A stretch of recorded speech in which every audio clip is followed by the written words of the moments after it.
J'habite à la cité universitaire, maison de l'Allemagne. Je suis américaine et yougoslave, née à Belgrade et américaine d'adoption. La cité me rappelle les collèges des États-Unis. C'est la même atmosphère détendue. Autre différence, il y a ici des gens de toutes les parties du monde.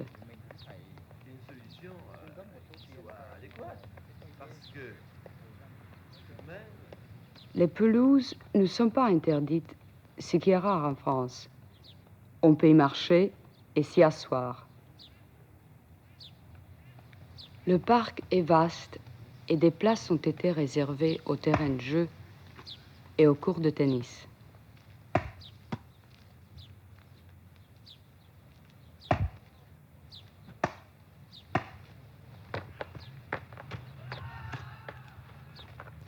Moi, je ne pratique aucun sport, sauf la course.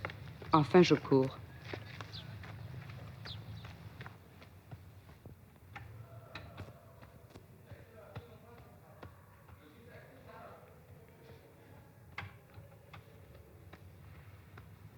Le danger, c'est qu'on est si bien qu'on n'a plus envie de sortir. Toutes les choses dont j'ai besoin dans mon travail ou mes loisirs se trouvent à ma portée.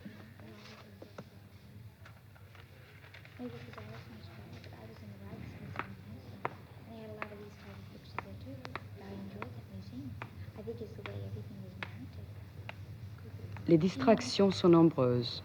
Concerts, cinéma. Alors c'est compris, tu attends qu'elle ait bien fini sa réplique. Chaque maison possède une troupe de théâtre. À ce moment-là, tu fais 4 pas vers la droite, tu t'arrêtes devant ton porte-manteau. Celle-ci répète une pièce de Lope de Alors, on y va, Vega. allez. Oh! Pas, t'es l'eau. Oh. Mais non, mais écoutez, je vous ai dit qu'il fallait attendre qu'il ait terminé sa réplique. Non, écoute, C'est attention, toujours maintenant la on même recommence, chose, mais- attention. Une ligne de métro me conduit en 5 minutes au quartier latin. Je prépare une thèse sur Proust. C'est la raison officielle de mon séjour en France. Mais ce genre de travail me laisse une très grande liberté dans l'organisation de mon temps. En fait, mes visites à la Sorbonne sont brèves et espacées.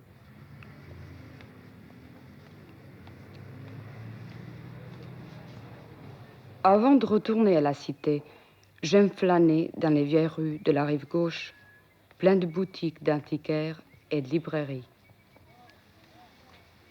Oui, maintenant, comme j'y pense,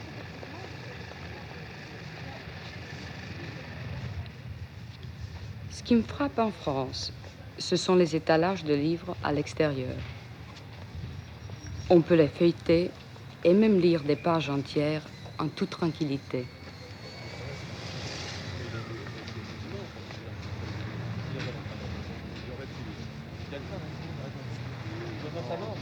Oui, bien sûr.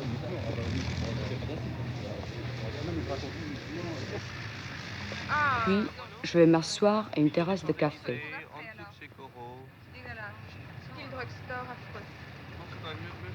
Les Français aiment y rester des heures. C'est mauvais, il y a beaucoup de monde. Moi non, mais tout de même en certain temps. C'est bien pour vous, ça? Je n'ai aucun but précis. Je m'assois comme ça. Je n'attends personne. J'ai simplement envie d'être là. Je ne lis pas, je regarde. Je regarde la rue, la manière dont marchent les gens, la manière dont ils regardent.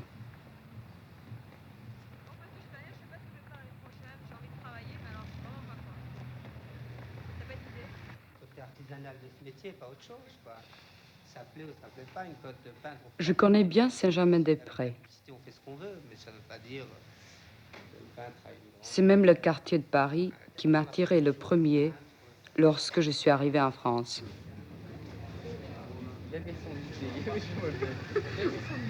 Je suppose qu'il s'est beaucoup embourgeoisé depuis l'époque de Gréco, mais on y trouve une collection de visages intéressants.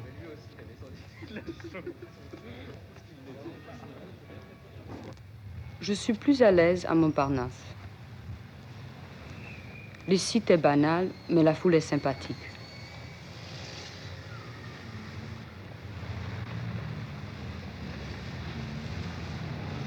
On vient là pour parler et non pour poser. Une sorte d'intimité se forme tout de suite. C'est ainsi que je me suis fait un grand nombre d'amis parmi les bohèmes, peintres, écrivains, parisiens ou étrangers. On peut passer des nuits entières à bavarder.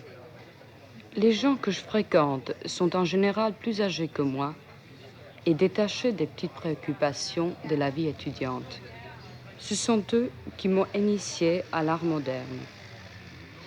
Pour moi, qui en suis resté à la période bleue de Picasso, cela me dépasse un peu. Je suis curieuse de toutes les théories, mais en fin de compte, elles ne m'ont pas tellement influencée. Je vais droit à ce qui me plaît. J'abandonne le reste aux autres.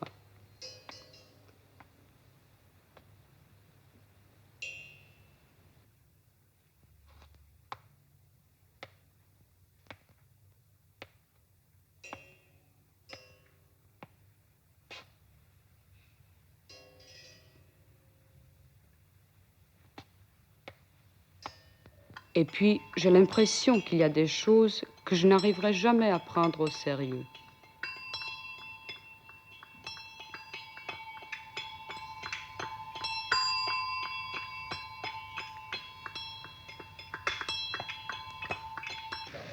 Mais tous ces gens de Saint-Germain et de Montparnasse, si différents qu'ils soient, font partie du même univers.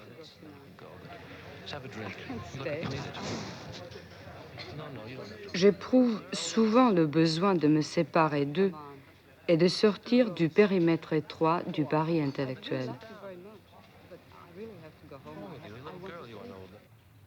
Je savais qu'il y avait un parc tout au fond de Paris.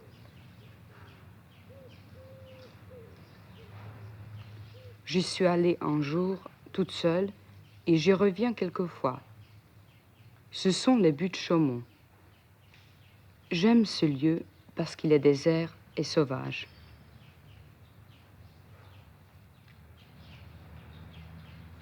Je sais que ces rivières sont artificielles, que ces roches sont du ciment, mais ça n'a pas d'importance.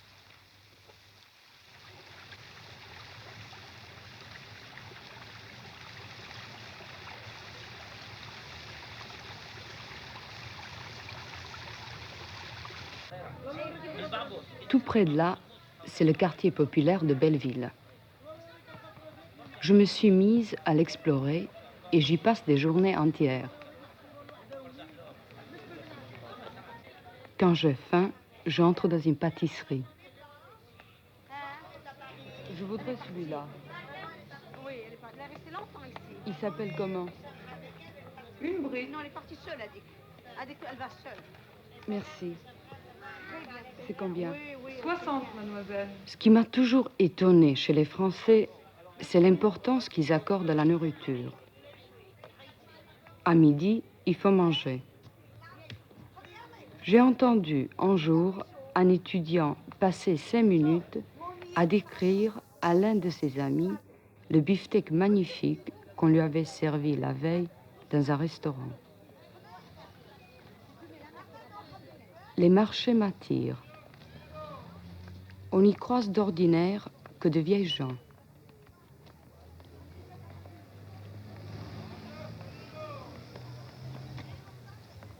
Ce Paris-là, on le dédaigne parce qu'il n'est pas historique. J'aime ces enseignes défraîchies, ces petites places avec leurs arbres.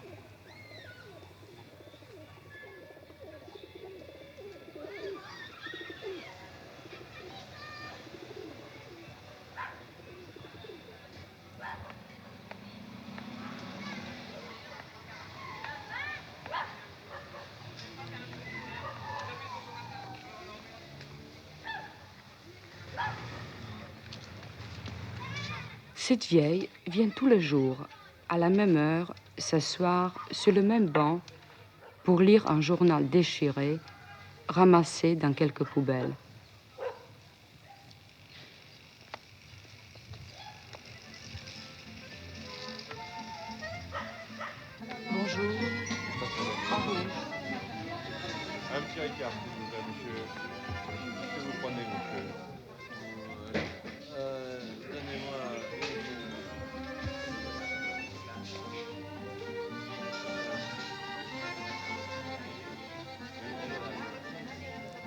Pas bon, ça. Oh, Ça fait mal au fouet. Faut pas. je suis habituée. Oh, oh. Ça ne Moi me non gêne plus. pas. Ça me gêne pas.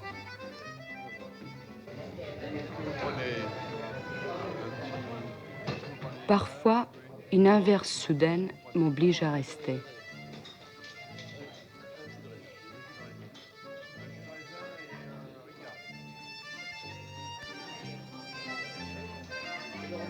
Venez, quoi.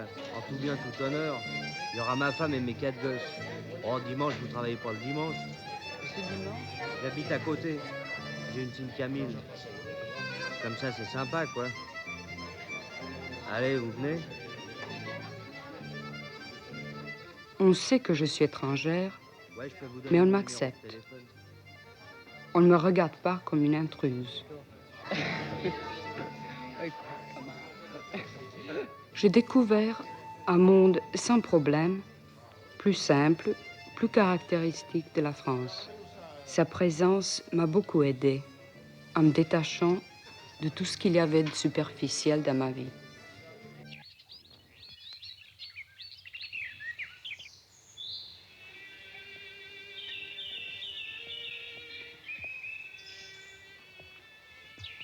Ce qui caractérise Paris, c'est sa grande variété. On peut passer sans gêne d'un milieu à l'autre. C'est une ville vraiment ouverte. Et finalement, elle vous apprend plus de vous que vous ne découvrez d'elle. Bien sûr, je n'ai pas l'intention d'y rester. Mais j'aimerais ne jamais perdre Paris de vue.